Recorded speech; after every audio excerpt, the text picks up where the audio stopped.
I think the best way to understand these horsemen mentioned in this part of the book of Revelation is not to, turn on the news and try to guess or something.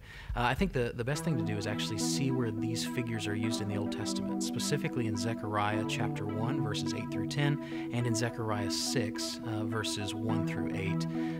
And so I'll give you what I think is going on with these horsemen, but that would be helpful background information on those for those that are interested.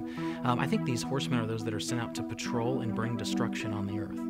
It's hard to say a whole lot more than that. There's one on, a white horse that has a bow that might symbolize political oppression. The Parthians were an enemy of Rome and they had bows. But the point is somehow it's still destructive. All of these figures are destructive. You see that with the red horse who has, the guy's got a sword. The idea is probably war, bloodlust. You see that with the guy with the black horse and the scales. The idea seems to be like economic poverty and these kind of things. And then lastly, sometimes it's called a pale horse or an ashen horse. Chloros is what it is in Greek. It means something like the color people turn when they die, kind of a grayish green.